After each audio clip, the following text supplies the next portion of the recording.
கண்களை மூடி கர்த்தரை நோக்கி பார்க்கலாமா? நல்ல ஆண்டவரே, இந்த நல்ல காலை வேளைக்காக, வாரத்தின் முதல் நாளுக்காக உமக்கு நாங்கள் நன்றி சொல்லுகிறோம். ஆண்டவரே, எருசலேம் நகரத்திலே இயேசு பவனியாய் வந்த அந்த நாளை குருத்தோலை ஞாயிறாக இன்று உலகமெங்கிலும் இருக்கிற சபையெல்லாம் ஞாபகப்படுத்தி அதை நினைவு கூர்ந்து கர்த்தருக்கு நன்றி சொல்லுகிற, அவருடைய வார்த்தைகளை தியானிக்கிற இந்த நாளிலே நாங்களும் இணைந்து சபையாக ஆண்டவரே உம்முடைய வார்த்தைகளை தியானிக்க கர்த்தர் கிருபை தருவீராக. எங்களோடு கூட கர்த்தர் இடைபடும்படியாய் செபிக்கிறோம். வெளிப்பாடுகளை கர்த்தர் தந்து எங்களை ஆசீர்வதிக்கும்படியாய் செபிக்கிறோம். ஆண்டவரே, நாங்கள் கேட்டு உம்முடைய வார்த்தைக்கு இணக்கம் காட்டி கீழ்ப்படிந்து ஆசீர்வதிக்கப்பட கர்த்தர் கிருபை தருவீராக. இயேசு கிறிஸ்துவின் வல்ல நாமத்தில் எங்களை அர்ப்பணித்து ஜெபிக்கிறோம் நல்ல பிதாவே. ஆமென். அல்லேலூயா, அல்லேலூயா, ஆமென். யோவான் 12ஆம் அதிகாரம். நம்ம ஆக்சுவலா மத்தேயு 21ஆம் அதிகாரத்தை தான் நான் நிறைய உங்களுக்கு விளக்கமாக நான் சொல்ல போகிறேன். என் கூட நீங்கள் ஆயத்தமாக இருங்க. இன்னைக்கு நாம் எல்லாமே இந்த சின்ன பிள்ளைங்களுக்கெல்லாம் டைம் டிராவல்னு ஒன்று இருக்குது. கேள்விப்பட்டுக்கிறீங்களா? எத்தனை பேர் கேள்விப்பட்டுக்கிறீங்க? கேள்விப்பட்டவங்க கையை ஊத்துங்களேன். அப்படின்னா என்னது? சின்ன பசங்க கரெக்டாக சொல்லிடுவாங்க. அப்படின்னா என்னப்பா வின்சென்ட்டு? எதிர்காலத்துக்கு போகிறது, அப்படி இல்லைன்னா பழைய காலத்துக்கு போகிறது. பாருங்க, சின்ன பையனுக்கு தெரியும், ஆனால் பெரியவங்களுக்கு தெரியுமானா தெரியாது. ஏன்னா இப்போ அது நமக்கு நிறைய கிடையாது. சின்ன பிள்ளைங்களுக்கு அது ஒரு முக்கியமான விளையாட்டு, முக்கியமான கார்ட்டூன். அது புரியுதுங்களா? இங்கே இருப்பாங்க, டொங்கின்னு ஒரு மிஷினுக்குள்ளே போகிற மாதிரி போவான். 2000 வருஷத்துக்கு பின்னால் போயிடுவாங்க. அவங்கள மாதிரியே அந்த அந்த அப்போ நடந்ததை அப்படியே இவங்களும் கூட சேர்ந்து அதோட வாழ்வாங்க. அது டைம் டிராவல்னுவாங்க. இது பின்னால் போகிறது. ஒரு சிலவங்க இன்னும் 20 வருஷத்துக்கு முன்னால் போயிடுவாங்க. வரப்போகிறது அதோட அந்த நாட்களில் நம்ம இருக்கிற மாதிரி. ஸோ இன்னைக்கு நாம் எல்லாம் கொஞ்சம் டைம் டிராவல் ஆக போகிறோம். சொல்லுங்கள், நம்ம என்ன ஆக போகிறோம்? என்ன ஆக போகிறோம்? 2025 வருஷம் பின்னால் போக போகிறோம். பக்கத்தில் பார்த்து சொல்லுங்கள், ரெடியாக இருங்க. இயேசு கழுத குட்டி மேலே பவனி வந்தார் பார்த்தீங்களா? அந்த நாள் நம்ம எல்லாம் என்ன பண்ண போகிறோம்? போயிட போகிறோம். சரியா? நீங்கள் இங்கே தான் உட்கார்ந்து இருக்க போகிறீங்க. ஆனால் உங்கள் சிந்தனைகளை, உங்கள் கற்பனைகளை என்னோடு கூட, வேத வசனத்தோடு கூட நீங்கள் இணங்க வைத்து கொள்ளுங்கள். கர்த்தர் நம்மை அந்த நாட்களுக்கு கொண்டு செல்லுவாராக. அவர்கள் எப்படி அதை ஆசரித்தார்களோ, கொண்டாடினார்களோ, மகிழ்ந்தார்களோ, அவர்களோடு ஒருவராக நின்று வசனத்தின் ஊடாக உற்று கவனித்து நாம் ஆசீர்வதிக்கப்பட கர்த்தர் நமக்கு கிருபை தருவாராக. நீங்கள் நினச்சிருக்கிறீங்களா தெரில, நான் பல முறை நினச்சிருக்கிறேன். சே, நான் மட்டும் இயேசு வாழ்ந்த காலத்தில் இருந்திருந்தா இயேசுவை பார்த்துருக்கலாமே அப்படின்னு ஒரு ஆசை அப்பப்போ எப்பயாச்சும் வந்தது உண்டு. அந்த ஒரு சின்ன அவங்களுக்கு வந்திருக்குதான், கை காட்டுறாங்க பாருங்க. அது மாதிரி ஒரு வேளை நிறைய பேர் நீங்கள் என்ன பண்ணியிருப்பீங்க, நினச்சிருப்பீங்க, சே இந்த காலத்தில் வந்து கொரோனாவும் கிரானாவும் கஷ்டப்பட்டுன்னு அப்போ இயேசு இருந்தார்னா அப்படி கூடவே சுற்றி இருந்தா, அவர் கூடவே போயிட்டு இருந்தா, நல்லா சாப்பாடு, நல்லா அங்கங்கே செய்தி, நல்லா இப்போ எந்த பிரசங்கியார் பேசினாலும் போர் அடிக்குது. அவர் பேசினா 3 நாள் பிரசங்கத்தை கேட்டாங்களாம். கொஞ்சம் டேமேஜ் பார்த்துங்க, 1 மணி நேரத்துக்கே எழுந்து போயிடுறீங்க. அவர் 3 நாள் பேசினார். 3 நாள் அப்படியே மெய் மறந்து என்ன பண்ணிட்டு இருந்தாங்களாம், கேட்டுட்டு இருந்தாங்களாம். சார், அந்த கூட்டத்தில் நான் இல்லாமல் போயிட்டேனே, அவர் அற்புதம் செஞ்சதெல்லாம் பார்த்து எவ்வளோ பேர் சந்தோஷப்பட்டாங்க, அந்த கூட்டத்தில் நான் ஒன்றா இல்லாமல் போயிட்டேனே அப்படின்னு நம்ம நினச்சிருக்கிறீங்களான்னு தெரில, நினச்சிருக்கலாம். ஆனால் ஆண்டவருக்கு தெரியும் நாம் எப்போ வாழணும்னு. அவருடைய அனாதி தீர்மானம். இந்த காலகட்டத்திற்காகவே கர்த்தர் நம்மை ஏற்படுத்தி வைத்திருக்கிறார். எத்தனை பேர் ஆமென் சொல்றீங்க? ஆமென். ஆனால் இன்னைக்கு நம்ம கொஞ்சம் என்ன பண்ண போகிறோம், அங்கே ட்ராவல் பண்ணி போயிடுவோம். சரியா?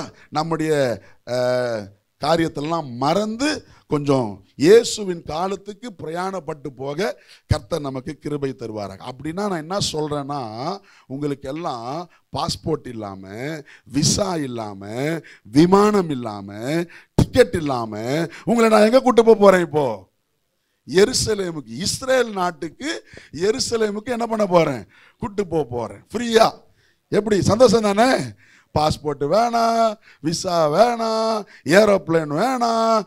அப்படியே நீங்க என் கூட என்ன பண்ண போறீங்க? இப்போ இஸ்ரேல், எருசலேம், இயேசுவின் காலத்துக்கு உங்களை அப்படியே நான் பிரயாணப்பட்டு கூட்டின்னு போறேன். எத்தனை பேர் போறதுக்கு ஆயத்தமா இருக்கிறீங்க? எத்தனை பேர் இதுக்கு ஆயத்தமா இருக்கிறீங்க? உங்க மைண்ட்ல ஒரு எதிர்பார்ப்போடு கூட இருங்க. நாம் எல்லாரும் கடந்து போவோம். இப்போ அந்த டைம் டிராவல் மிஷனுக்குள்ள வந்துருவோம். அப்படியே 20-25 இயர்ஸுக்கு, 2025 வருஷத்துக்கு முன்னால கர்த்தர் நம்மை கொண்டு செல்லுவாராக. அல்லேலூயா. யோவான் 12ஆம் அதிகாரம் முதல் வசனத்தில் இப்படியாய் வாசிக்கிறோம். பஸ்கா பண்டிகை வர 6 நாளைக்கு முன்னே இயேசு தாம் மரணத்தில் இருந்து எழுப்பின லாசரு இருந்த பெத்தானியாவுக்கு வந்தார். இயேசு மரிக்க இருந்த 6 நாளைக்கு முன்னால, எக்ஸாக்ட்லி 1 வீக் பிஃபோர். புரியுதுங்களா? இதுதான் இந்த வாரத்தை நான் உங்களுக்கு சற்று விளக்கி காண்பிக்கட்டும். இதை நம்ம மத்தேயு 21க்கு நாம் திருப்பிக் கொள்ள போகிறோம். மத்தேயு எழுதின சுவிசேஷம் 21ஆம் அதிகாரம். இயேசுவினுடைய இந்த ராஜரீக பவனி புதிய ஏற்பாட்டினுடைய 4 சுவிசேஷங்களிலேயும் சொல்லப்பட்டிருக்கிறதை நாம் அறிவோம். ஒருவேளை குறிக்கிறவங்க குறிக்கணும்னா நீங்க குறித்து கொள்ளுங்கள். மத்தேயு 21ஆம் அதிகாரத்தில் நாம் அவைகளை வாசிக்க முடியும். மார்க் 11ஆம் அதிகாரம் 1 to 10 வரை நாம் அதை வாசிக்க முடியும். லூக்கா 19ஆம் அதிகாரம் 29 to 38 வரை நாம் வாசிக்க முடியும். யோவான் 12ஆம் அதிகாரம் 12 to 15 வரை இந்த ஒரே சம்பவத்தை நாம் வாசிக்க முடியும். ஒரு சில சம்பவங்கள் தான் எல்லா சுவிசேஷங்களிலேயும் சொல்லப்பட்டிருக்கிறதை நாம் பார்க்க முடியும். அதில் ஒன்று, இயேசு கிறிஸ்து எருசலேம் நகரத்திற்குள்ளே பிரவேசித்த ராஜரீக பவனி, his triumphal entry to the city of Jerusalem. அல்லேலூயா, ஆமென். இப்போ நல்லா கவனிக்கணும். இயேசு கலிலேயாவில் இருந்து, கவனிக்கிறீங்களா? இப்போ நம்ம எல்லாம் கொஞ்சம் இஸ்ரேலை மைண்ட்ல வச்சுட்டு இப்போ இஸ்ரேல்ல இருக்கிற மாதிரி நம்ம நினைச்சிட்டு திங்க் பண்ண போறோம்.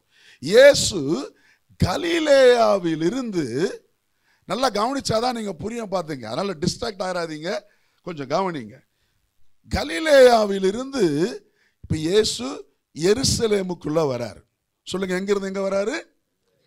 கலிலேயா தூரம். இந்த வாரம் இருக்கு பார்த்தீங்களா, எல்லா யூதர்களுக்கும் மிக மிக மிக மிக முக்கியமான ஒரு வாரம்.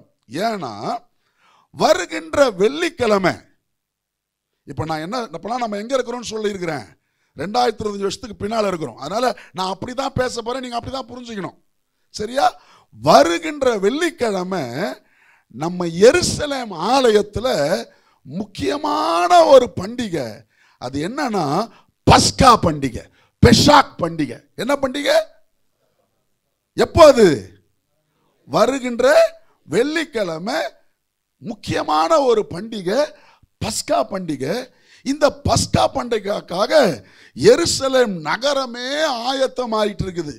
ஏன்னா இஸ்ரவேல் தேசத்துக்கு இந்த பஸ்கா பண்டிகை மிக மிக மிக மிக முக்கியமான ஒரு பண்டிகை. இன்ஃபேக்ட் இன்னும் சொல்ல போனா இஸ்ரவேலர்களுக்கு முதல் பண்டிகை பஸ்கா பண்டிகை. சொல்லுங்க, என்ன பண்டிகை? பஸ்கா பண்டிகையில தான் இஸ்ரவேலர்களுக்கு எல்லாம் ஆரம்பமே ஆகிறது. இந்த பஸ்கா பண்டிகை முதல்ல எங்க ஆரம்பமாச்சு ஞாபகம் இருக்குதா? யாராச்சும் சொல்லுங்க பாப்போம். பஸ்கா பண்டிகை முதல்ல எங்க ஆரம்பமாச்சு சொல்லுங்க. ஹலோ, உங்களை தான் கேட்கிறேன். எல்லாம் இஸ்ரவேல்ல தானே இருக்கிறீங்க இப்ப என் கூட. எங்க ஆரம்பமாச்சு? பாருங்க பாருங்க பாருங்க. சபைக்கு புதுசா வந்த ஒரு சொல்றாரு, பழைய ஆளுங்கெல்லாம் பார்த்துட்டு இருக்கிறாங்க. எங்க ஆரம்பமாச்சு சொல்றதுக்கு பயமா வெக்கமான இல்லை, பயப்பட வேண்டிய அவசியம் இல்லை, வெக்கப்பட வேண்டிய அவசியம் இல்லை. கேட்டா சொல்லுங்க. முதல்ல எங்க ஆரம்பிச்சது?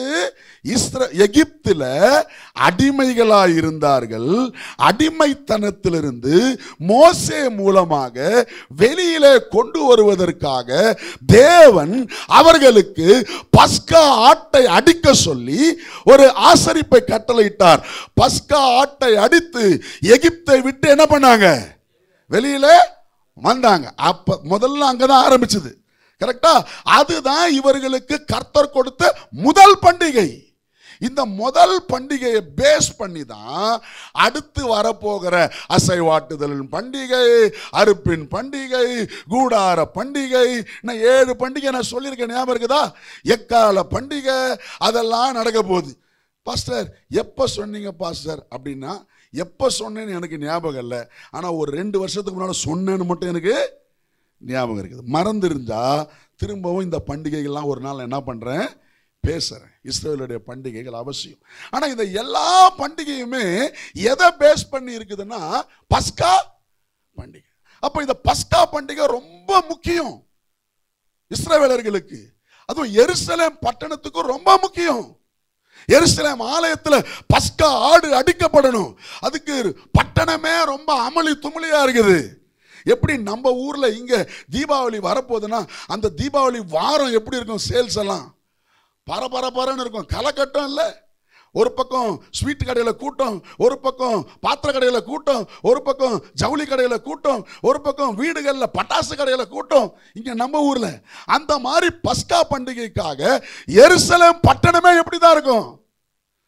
கூட்டமும் ஆர்ப்பாட்டமும் ஒரு வியாபாரமும் நடந்துகிட்டு இருக்கிற ஒரு சூழல். எத்தனை பேருக்கு இப்ப நான் சொல்றதெல்லாம் அப்படியே கற்பனை பண்ணி பார்க்க முடியுது? பட்டணமே எப்படி இருக்குது? அமளி துமளியா ஒரு பண்டிகையினுடைய ஒரு மூடுல பண்டிகை கொண்டாடுவதற்கு எல்லாம் என்ன பண்ணிட்டு இருக்கிறாங்க? ரெடி ஆயிட்டு இருக்கிறாங்க. வர வெள்ளிக்கிழமை பஸ்கா ஆடு என்ன பண்ணி ஆகணும்? அடிச்சு ஆகணும். இதுக்கு உலகமெங்கிலும் இருக்கிற இந்த பஸ்கா பண்டிகை ரொம்ப முக்கியன்றதுனால இந்த பஸ்கா பண்டிகைக்கு மாத்திரம் உலகமெங்கிலும் இருக்கிற யூதர்கள் யாருக்கெல்லாம் வர முடியுமோ இதான் ஆசைப்படுவான். ஒருவேளை ஒரு யூதன் ஆப்பிரிக்கா தேசத்துல வாழ்றான்னு வச்சுங்களேன், அந்த யூதனுக்கு ரொம்ப நாள் ஆசை இருக்கும், ஒரு முறை ஆச்சு ஒரு பஸ்கா பண்டிகைக்கு நான் எங்க போயிடணும்? எருசலேமுக்கு போயிடணும். அதுக்குன்னு காசை சேர்த்து வைப்பான், அதுக்குன்னு பிரயாசப்படுவான். முடிஞ்சா கிளம்பி வந்துருவாங்க. பணக்கார யூதர்கள் வருஷம் வருவாங்க. கொஞ்சம் ஏழை யூதர்கள் 10 வருஷத்துக்கு ஒரு முறையாச்சும் வர்றதுக்கு பிரயாசப்படுவாங்க. உள்ளூர்ல இருக்கிற யூதன் எல்லாம் வந்துருவான். வெளியூர்ல இருக்கிறவன் எப்படியாச்சும் வர்றதுக்கு பிரயாசப்படுவான். எத்தனை பேர் சொல்றது புரியுது? பஸ்கா பண்டிகைக்கு எல்லாம் வருவாங்க. இந்த வரவங்க எல்லாம் எப்படி பிளான் பண்ணி வருவாங்கன்னா, நேற்று என்ன கிழமை? நேத்து சனிக்கிழமை. இது ஓய்வு நாள். ஓய்வு நாள்ல யூதர்களுக்கு ஒரு குறிப்பிட்ட அளவுக்கு மேல என்ன பண்ணக்கூடாது? நடக்கக்கூடாது, வேலை செய்ய கூடாது. புரியுதா? இப்ப நம்ம எல்லாம் எங்க இருக்கிறோம்? அங்க இருக்கிறோம். சரியா? இப்ப நேத்து ஓய்வு நாள். ஓய்வு நாளுக்கு எல்லாரும் ஒரு குறிப்பிட்ட தூரம் தான் நடக்கணும், குறிப்பிட்ட காரியம் தான் செய்யணும். Not allowed to work. அது ரெஸ்ட் டே. அதனால இப்போ இந்தியாவிலிருந்து ஒரு யூதன் வராரு வச்சுங்களேன். அவர் எப்படி பிளான் பண்ணி வருவார்னா, வெள்ளிக்கிழமையே எருசலேமுக்கு கிட்ட, எருசலேமுக்கு பக்கத்துல, ஓய்வு நாளுக்கு முன்னால வெள்ளிக்கிழமையே வந்து இறங்குற மாதிரி பிளான் பண்ணிடுவார். புரியுதுங்களா? இப்ப நம்ம எல்லாம் எருசலேமுக்கு போனோம். இந்த முதல் வாரத்துல தான் எருசலேமுக்குள்ள எல்லாரும் வருவாங்க. குறிப்பா இன்றைக்கு, இந்த ஞாயிற்றுக்கிழமை, இன்னைக்கு இந்த வாரத்தின் முதல் நாளில் இன்னைக்கு எருசலேம்ல இருக்கிற 12 வாசல் வழியாவும் சாரசாரையா ஜனங்க எருசலேம் தேவாலயத்துக்குள்ள வர நாள் இது. என்ன நாள் இது? எருசலேமுக்கு வெளியில இருக்கிற எல்லா ஜனங்களும் எருசலேமுக்குள்ள வர நாள். எருசலேம் ரொம்ப சின்ன இடம், எருசலேம் ரொம்ப காஸ்ட்லியான இடம், அது ஆலய வளாகம். அதனால தூரத்திலிருந்து வரவங்க எல்லாம், எருசலேமுக்கு வெளியில இருக்கிறவங்க எல்லாம், இஸ்ரேலுடைய மற்ற பாகத்தில் இருக்கிறவங்க எல்லாம் முன்கூட்டியே வந்து வெள்ளிக்கிழமையே வந்து எருசலேமுக்கு அந்த பக்கம், ஒலிவ மலைக்கு அந்த பக்கம் ரூம் எடுத்து தங்கிடுவாங்க. சொந்தக்காரங்க வீட்டில் தங்கிடுவாங்க, தெரிஞ்சவங்க வீட்டில் தங்கிடுவாங்க, இல்லைன்னா டென்ட் எடுத்துட்டு வந்து டென்ட் அடிச்சு தங்கிடுவாங்க. வெள்ளிக்கிழமையே வந்து வரா மாதிரி பிளான் பண்ணி என்ன பண்ணிடுவான், வந்து தங்கிடுவான். சனிக்கிழமை என்ன நாள்? ஓய்வு நாள். ஓய்ந்து இருந்துட்டு இன்னைக்கு வாரத்தின் முதல் நாள் எல்லாரும் நல்லா குளிச்சு எடுத்து நல்லா ஃப்ரெஷ்ஷா புது துணியெல்லாம் போட்டு, இல்ல பண்டிகை அந்த மூடு வர வெள்ளிக்கிழமை மெயின் பண்டிகை, அதுக்கு முதல் நாளா இதை நினைச்சு எல்லாரும் எருசலேமுக்குள்ள என்ன பண்ணுவாங்க, வருவாங்க. அந்த நாள் தான் இந்த நாள். சொல்லுங்க, அந்த நாள் தான் இந்த நாள். இப்ப இயேசுவும் அதே மாதிரி கலிலேயாவிலிருந்து வராரு. புரியுதுங்களா? அப்படியே பிரயாணப்பட்டு வந்து எருசலேமுக்குள்ள வராம, எருசலேமுக்கு அந்த பக்கம், எருசலேம் ஒரு மலைனா மோரியா மலை தான் எருசலேம். மோரியா மலையிலிருந்து இறங்கி மேலே ஏறினா ஒலிவ மலை. நீங்க இன்னைக்கும் போனா தெரியும், ஒலிவ மலையிலிருந்து பார்த்தாலே எருசலேம் தெரியும். ஒலிவ மலையிலிருந்து இறங்கி கொஞ்சம் கிதுரோன் பள்ளத்தாக்கிலிருந்து மேலே ஏறினா அங்க மோரியா மலையை பார்க்க முடியும். புரியுங்களா? இந்த மலைக்கு, ஒலிவ மலைக்கு அந்த பக்கம்தான், மலையோட இந்த சைடு அந்த சைடு இருக்குல்ல, அந்த பக்கம் தான் பெத்தானியா. சொல்லுங்க, அந்த பக்கம் என்னது? இயேசு வந்து நிறைய பேர், நான் சொன்னல, நிறைய பேர் வந்து எருசலேமுக்குள்ள வெளியில தங்கிடுவாங்க. ஓய்வு எடுத்துட்டு ஓய்வு நாளை முடிச்ச பிறகு அடுத்த நாள் எருசலேமுக்குள்ள எல்லாரும் வருவாங்க. இயேசுவும் அதே போல வந்து பெத்தானியால தங்கிட்டார். இப்ப நம்ம 21ஆம் வசனம் வாசிங்க. மத்தேயு 21ஆம் அதிகாரம். இதுவரை நான் சொன்னதெல்லாம் புரிஞ்சுதுன்றவங்களே ஒரு அலையில சொல்லுங்க பார்ப்போம். தெளிவா புரியுதா? அப்படியே டைம் டிராவல் பண்றோமா? இப்ப நீங்களும் தூரத்திலிருந்து, ஒரு நம்ம எல்லாம் இந்தியாவிலிருந்தே போயிருப்போம்னு வச்சுங்களேன். இந்தியாவிலிருந்து போய் வெள்ளிக்கிழமை எங்க என்ன ஆயிட்டோம்? பெத்தானியால தங்கிட்டோம். சரியா? நேத்து வெள்ளிக்கிழமை போய் தங்கிட்டோம். கரெக்டா? நேத்து என்ன நாள்? ஓய்வு நாள். நடக்கக்கூடாது, நம்ம ரொம்ப தூரம் ரொம்ப வேலைலாம் செய்யக்கூடாது. ஒரு குறிப்பிட்ட அடிதான் நடக்கணும் ஓய்வு நாளுக்கு யூதர்களுக்கு.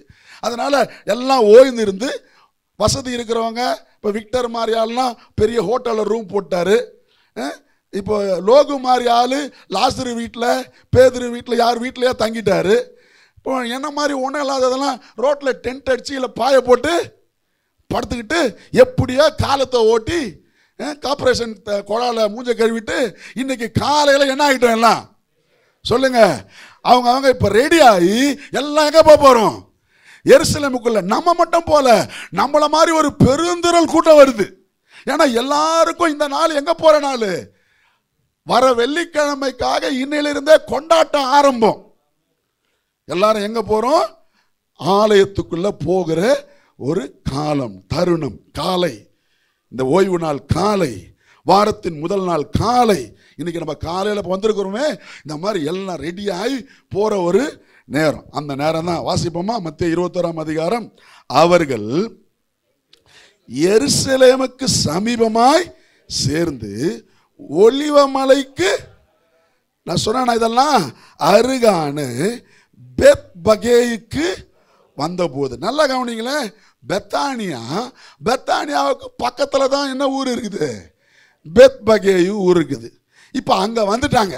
பெத்பகேயுவுக்கு வந்தபோது இயேசுவானவர் சீஷரில் 2 பேரை நோக்கி, நல்லா கவனிக்கணும். இப்ப பாருங்க, இப்ப நாம எல்லாம் வெள்ளிக்கிழமையே போய் சனிக்கிழமை எல்லாம் ஓய்வு எடுத்து தூங்கி எழுந்து ஞாயிற்றுக்கிழமை காலையில் எருசலேமுக்குள்ள போக ரெடியா இருக்கிறோம். ஆனா இயேசுவும் அதே போல வெள்ளிக்கிழமையே வந்து பெத்தானியாவில் தங்கி இருந்து இப்போ போற நேரத்தில் எல்லாருக்கும் பண்டிகையின் பரபரப்பு. ஆனால் இயேசுவின் மனதிற்குள்ளே ஒரு ஓட்டம் ஓடுகிறது. என்ன தெரியுமா? வர வெள்ளிக்கிழமை பஸ்காடு அடிக்க போறதில்லை, நான் பஸ்காவாக மரிக்க போகிறேன். இன்னைக்கு ஆராதனை ஆரம்பிக்கும் பொழுது ராஜா சொன்னார், மரிக்கிறதுக்கு முன்னாலேயே மரணம் தெரிஞ்சா அவங்க வாழ்க்கை எப்படி இருக்கும் நம்ம சொன்னார் இல்லையா? இயேசுவோட நிலைமை அதுதான். எல்லாருக்கும் என்ன நினைப்பு, சீஷர்களுக்கெல்லாம் கூட என்ன நினைப்பு, கூட்டத்தில் இருக்கிறவங்களுக்கெல்லாம் கூட நினைப்பு, நாம எல்லாம் வர வெள்ளிக்கிழமை பஸ்கா பண்டிகைக்கு என்ன பண்ண போறோம்.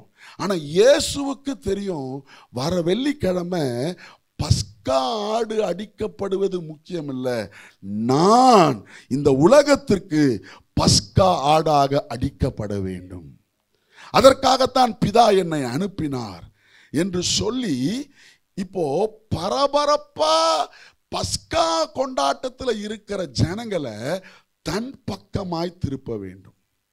புரியுதா நான் சொல்றது? ஏன்னா இயேசுக்கு தெரியும், அடிக்கப்பட போறது பஸ்கா ஆடு இல்ல, அடிக்கப்பட போறது பஸ்காவாகிய நான். பிரதான ஆசாரியன், அண்ணா, காய்பா எல்லாரும் பஸ்கா ஆட்டு மேலதான் கவனமா இருப்பான், பண்டிகை மேலதான் கவனமா இருப்பான், ஏன்னா ரொம்ப முக்கியம். ஆனா இப்ப இயேசுவுக்கு என்னன்னா, இவங்க பண்டிகை மேல கவனமா இருக்க கூடாது, இவங்க கவனம் யார் மேல திரும்பணும்? யார் மேல திரும்பணும்?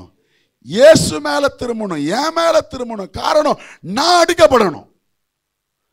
புரியுதா? அந்த நினைவோட்டம் இப்ப இயேசுக்குள்ள இருக்குது. எல்லாருக்கும் பண்டிகை பரபரப்பு, ஆனா இயேசுவுக்கு எல்லாரையும் இப்ப என் பக்கம் திருப்பணும். அவன் ஆட அடிக்க கூடாது, யார் அடிக்கணும் சொல்லுங்க? என்ன அடிக்கணும். புரியுதுங்களா? அதுவும் எப்படி அடிக்கணும்னா, பஸ்கா ஆடு கடைசி சொட்டு ரத்தம் வரை சிந்தப்பட வேண்டும். அதுதான் பஸ்கா ஆட்டு பலி முறை. அப்போ இயேசு பஸ்கா ஆடாக மரிக்க வேண்டுமேனால் அவருக்கும் கடைசி சொட்டு ரத்தம் வரை என்ன பண்ணி ஆகணும்? சிந்தனம். அந்த மாதிரி ஒரு மரணத்தை எனக்கு தரணும் இவங்க. புரியுதா நான் சொல்றது? அப்ப எப்படி? ஏன்னா யூதர்களுக்குன்னு ஒரு மரண வழக்கம் இருந்தது. யூதர்கள் பொதுவா எப்படி மரண தண்டனை கொடுப்பாங்கன்னா, எப்படி கொடுப்பாங்க தெரிஞ்சவங்க சொல்லுங்க பாப்போம். பைபிள்ல யூதர்களுடைய மரண தண்டனை ஆக்ஷன் எப்படி? கல்லடித்து கொல்லுவது யூதர்களுடைய மரண தண்டனை முறை. கல்லெறிந்து கொல்லுவது. கல்லெறிந்து ஒருவன் கொல்லப்படுவானேயானால் அந்த மரணம் சீக்கிரமாயிரும். அந்த மரணம் ரொம்ப வேதனை நிறைந்ததா இருக்காது, எல்லா ரத்தமும் சிந்தப்படவும் போறதில்லை. அப்ப இயேசுவுக்கு நல்லா தெரியும், கல்லடி மரணம் எனக்கு வர கூடாது. இன்னும் ஒரு சில மரண தண்டனைகள் இருந்தது. என்ன தெரியுமா?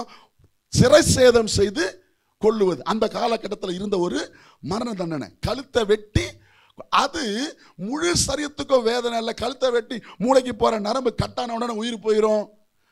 அப்படிப்பட்ட ஒரு மரணமும் வரக்கூடாது. இன்னும் ஒரு சில மரணங்கள் இருந்தது. வாளால் குத்தி, இந்த மாதிரிலாம் இல்லாம நாடு கடத்துற ஒரு தண்டனை இருந்தது.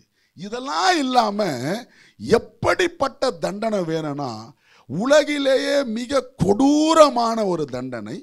அத்தனை அவயவங்களும் பாதிக்கப்பட வேண்டும், அத்தனை சொட்டு ரத்தமும் சிந்தப்படணும். இப்படிப்பட்ட ஒரு மரணத்தை நான் பஸ்காவா மரிக்கணும். இதுக்கு ஜனங்க என் பக்கம் திரும்பணும். புரியுதா நான் சொல்றது? யாருக்கும் இயேசுவை சிலுவையில் அறையிற எண்ணம் கிடையாது. அப்ப எல்லாரும் எதுல பிஸியா இருக்கிறான்? பண்டிகையில பிஸியா இருக்கிறான். புரியுதுங்களா? பண்டிகை முக்கியம். ஏன்னா இந்த பஸ்கா பண்டிகை ரொம்ப அவசியம். பஸ்கா ஆடு, பஸ்கா வியாபாரம் அதுல தான். இப்ப அவங்களுடைய எல்லாருடைய எண்ணத்தையும் யார் பக்கம் திருப்பணும்? இயேசு பக்கம் திருப்பணும். பஸ்கா ஆட விடுறா, இவரை முதல் போடுறா அப்படின்னு ஒரு எண்ணம் வரணும். அப்ப அதுக்கு இயேசு ஒரு வழிமுறைகளை கையாள்றதான் இந்த பவனியிலிருந்து நாம் ஆரம்பிக்கிறத பார்க்க முடியும். வாசிப்போம். இப்ப 21ஆம் அதிகாரத்துல முதல் வசனத்தை நம்ம வாசிச்சோம் இல்லையா? பெத்பகேவுக்கு வந்த பொழுது உங்களுக்கு எதிரே இருக்கிற 2ஆம் வசனம், கிராமத்துக்கு போங்கள். போன உடனே அங்கே ஒரு கழுதையையும் அதனோட ஒரு குட்டியையும் கட்டியிருக்க காண்பீர்கள். அவைகளை அவிழ்த்து என்னிடத்தில் கொண்டு வாருங்கள். ஒருவன் உங்களுக்கு ஏதாகிலும் சொன்னால் இவைகள் ஆண்டவருக்கு வேண்டும் என்று சொல்லுங்கள், உடனே அவைகளை அனுப்பிவிடுவான் என்று சொல்லி அவர்களை அனுப்பினார். நல்லா கவனிங்களேன். ஒரு பெத்பகேயின் ஒரு கிராமத்தில் 2 கழுதை கட்டியிருக்குமா. ஒரு அம்மா கழுதையும் ஒரு குட்டி புள்ள கழுதையும். அந்த கழுதையை நீங்கள் போய் என்ன பண்ணுவீங்களா, அவுத்து கொண்டு வருவீங்களா. கழுதை ஓனர் வந்து ஏன்பா கழுதை அவுக்குறீங்க அப்படின்னு கேட்டால் என்ன சொல்லணுமா, ஆண்டவருக்கு வேணும்னு சொல்லணுமா. விட்டுருவானா. இதெல்லாம் நடக்கிற விஷயமா இது? எப்படி? இப்போ நான் சொல்கிறேன், திடீர்னு அந்த ரோட்டு முனையில் போனால் அங்கே ஒரு பைக் இருக்குது, இன்னைக்கு போய் எடுத்துகிட்டு வாங்க, யாருன்னா கேட்டால் பாஸ்டருக்கு வேணும்னு சொல்லுங்கள் அப்படின்னா விட்டுருவானா? யாரா பாஸ்டரு கேட்பானா? சொல்லுங்க சொல்லுங்க. ஆனா இங்க இயேசு சொல்றாரு, என்ன பண்ணு, போ, அங்க குட்டி மட்டும் இல்ல, பெரிய கழுதையும் அவுத்துக்கிட்டு வா, குட்டி கழுதையும் அவுத்துக்கிட்டு வா. யாரா கேட்டா என்ன சொல்லு, விட்டுருவானா. எப்படி விட்டுருவான்னு நினைக்கிறீங்க? நல்லா கவனிங்களேன். பெத்தானியாவுக்கு பக்கத்தில் இருக்கிற ஊர் என்ன ஊரு? பெத்பகே. அங்கதான் அந்த கழுதை இருக்குது. சொல்லுங்க, பெத்தானியாவுக்கு பக்கத்தில் இருக்கிற ஊர் என்ன ஊரு? இப்போ உதாரணத்துக்கு சொல்றேனே, வேளச்சேரி செக் போஸ்ட்னா ஆதம்பாக்கம் எங்க இருக்குது சொல்லுங்க. இப்போ நம்ம இது செக் டிஎன்ஹெச்பி சொல்லுவோமா, வேளச்சேரி செக் போஸ்ட் சொல்லுவோமா. செக் போஸ்ட்னா ஆதம்பாக்கம் இதுக்கு பக்கத்து ஊர், கரெக்டா? இப்போ பெத்தானியாவில் இயேசு ஒரு அற்புதம் பண்ணார். என்ன அற்புதம்? செத்து 4 நாள் ஆனவன. இது சின்ன விஷயமா? சின்ன விஷயமா? சொல்லுங்க. ஏதோ சின்ன சின்ன கண்ணு தெரியாதவனுக்கு இல்ல அப்படின்னா கூட அது சீக்கிரம் போயிடும். செத்துட்டானா, அடக்கம் பண்ணியாச்சான், 4 நாள் ஆயிருச்சான்.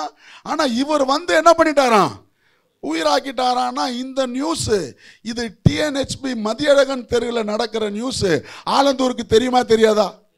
இப்போ ஒன்றும் இல்லைங்க, ஒருத்தர் வந்து இங்க செத்த 4 நாள் ஆனவர் ஒருத்தர் உயிராக்கிட்டாருன்னா சென்னை ஃபுல்லா நியூஸ் போயிடாது? சொல்லுங்க. இப்போ இங்க பெத்தானியாவில் இந்த அற்புதம் நடந்துச்சு. லாசருவை இயேசு உயிராக்கினாரு. இந்த கழுதை கட்டியிருக்கிற ஊர் எந்த ஊரு? பெத்பகே. பெத்தானியாவுக்கு பக்கத்தில் இருக்கிற ஊரு. இப்போ அங்க இருக்கிறவனுக்கு இயேசுவை பத்தின நியூஸ் தெரிஞ்சிருக்குமா தெரியாதா? சொல்லுங்க. இப்ப அதான் ஆண்டவர் சொல்றாரு, நீ போ, ஆண்டவருக்கு இயேசுவுக்கு வேணும்னு சொல்லு. கண்டிப்பா அவருக்கா அற்புதம் பண்ண, அவருக்கா போயா அப்படின்னு என்ன பண்ணிடுவான், கொடுத்துடுவான். ஏன்னா தெரியும். அதனாலதான் இயேசு சொன்னார். புரியுதா நான் சொல்றது?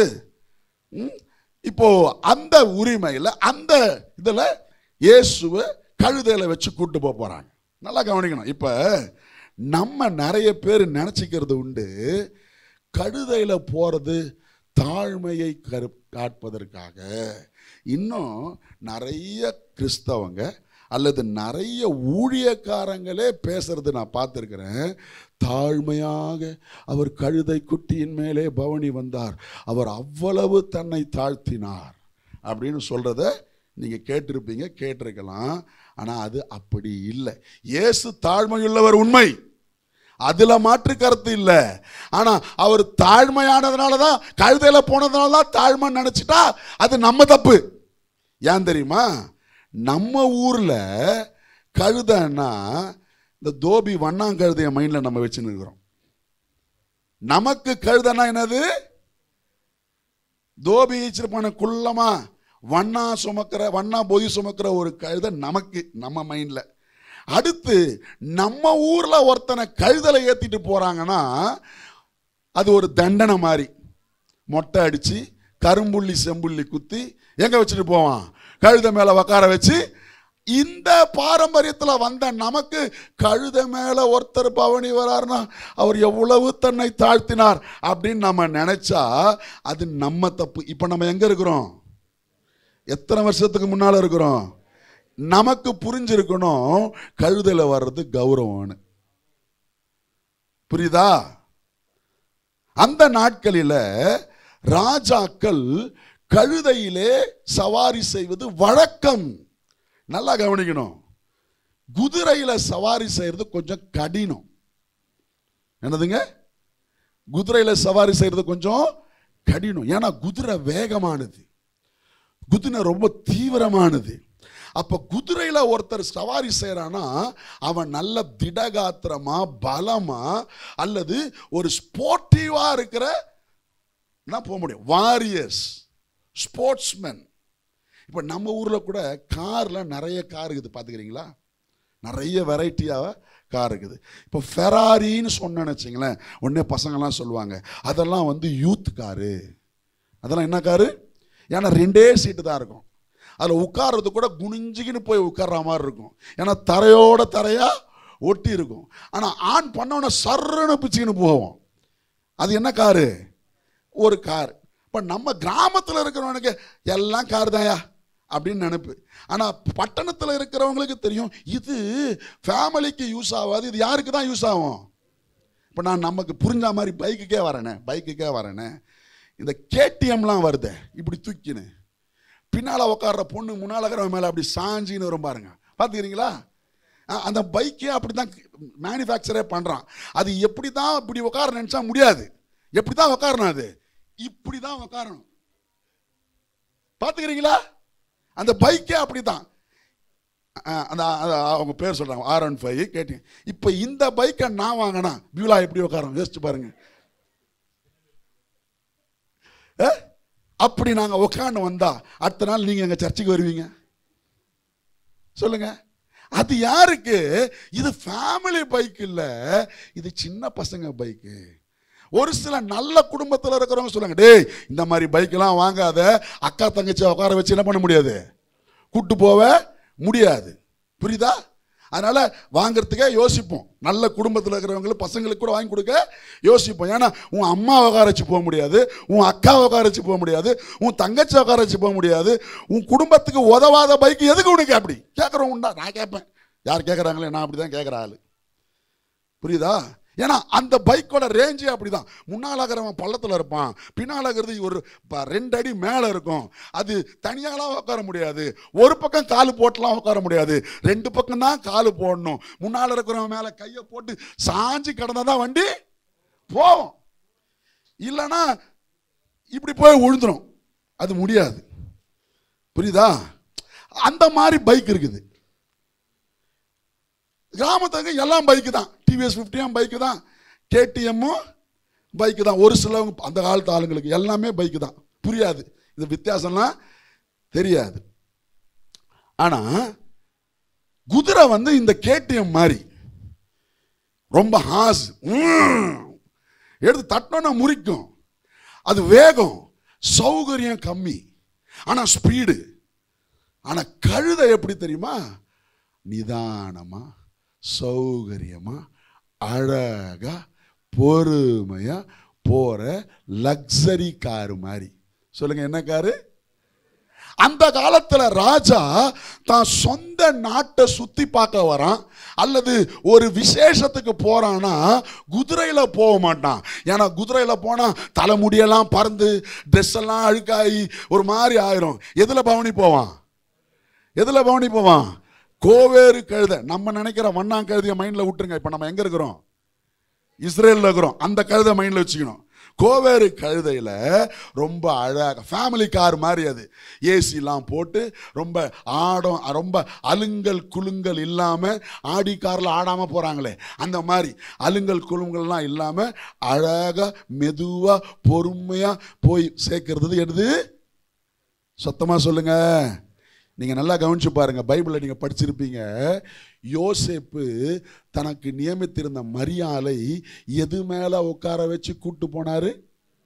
குதிரை மேல கூட்டு போயிருந்தா போற வழியிலே பிரசவம் ஆயிருக்கும். கரெக்டா? குதிரையில கூட்டு போயிருந்தா என்ன ஆயிருக்கும்? மாட்டு தொழுவத்துக்கு போறதுக்கு முன்னாலேயே, பெத்லகேமுக்கு போறதுக்கு முன்னாலே என்ன ஆயிருக்கும்? அப்ப அந்த மாதிரி நேரத்துக்கெல்லாம் என்ன வாகனம் தான்? லக்ஸரி வாகனம். சொல்லுங்க, சத்தமா சொல்லுங்க. எருசலேம்ல யூதர்களுக்கு அது. நமக்கு கழுதானா நீச வாகனம். யாருக்கு? நம்ம அண்டர்ஸ்டாண்டிங். இப்ப நம்ம அதையே பாட ஆரம்பிச்சிட்டோம். நீச வாகனம், அப்படின்னு. ஆனா இயேசு லக்ஸரி வாகனத்துல தான் போனார், அலுங்காம குலுங்காம அழகா. இதுல வேற மக்கள் எல்லாம் என்ன பண்ணிட்டாங்களாம், ட்ரெஸ்ஸு மேலே இருக்கிற கோட்ஸ் எல்லாம் எடுத்து போட்டு, மரக்கிளைகள் எல்லாம் எடுத்து போட்டு அப்படியே இது பண்ணி. ஏன் தெரியுமா? இயேசு இப்ப கழுதையில போறாரு, கழுத குட்டி மேல போறாரு, யாரும் ஏறினதில்லை. நல்லா கவனிங்க, யாரும் அந்த கழுத குட்டியில, யாரும் ஏறாத கழுத குட்டியில ஒருத்தர் ஏறணும்னா கழுத குட்டி என்ன பண்ணும்? ஒரு கழுதையை விடுங்க, ஒரு மாட்டு வண்டியை கூட இதுவரை மாடு வண்டி நுகம் பூட்டி பழகவே இல்லை. முதல் முறையாக நுகம் பூட்டுறாங்கன்னா அந்த மாடு என்ன பண்ணும்? மிரளும், ஜிம்பும், ஆடுமா, ஓடுமா, ஓடாதா? அந்த மாதிரி இப்போ நம்ம நினைக்கக்கூடாது அவர் இயேசு இல்லை, அவர் உட்கார்ந்தோன்னே கழுத அமைதி ஆயிடுச்சு, அப்படிலாம் இல்லை. அவர் மனுஷனாக தான் இருந்தார். இப்போ இயேசு ஒரு கழுத குட்டி மேலே உட்கார, கழுத குட்டி இங்கேயும் அங்கேயும் ஓட, அலைப்பாய, சீசர்கள்லாம் ஓடி போய் கழுதையை பிடிக்க. புரியுதுங்களா? இப்போ இடமே ஒரு அலப்பறை, ஏரியாவே ஒரு, ஏற்கனவே எருசலேம் நகரம் இப்ப பரபரப்பா எல்லாம் வந்துக்கணும் போயிடும், எல்லாம் அவசர அவசரமா போயின்னு இருக்கிறாங்க. அந்த மாதிரி நேரத்தில் இவர் கழுத குட்டியை கூப்பிட்டு கழுத குட்டி மேல உட்கார வச்சு, கழுத குட்டி ஆர்ப்பாரம் போட்டு ஆன்னு கத்தி கழுத குட்டி ஓட, சீசருங்க கழுத பின்னால ஓட. புரியுதுங்களா? எல்லாருடைய அட்டென்ஷன் இப்ப யார் பக்கம் வருது?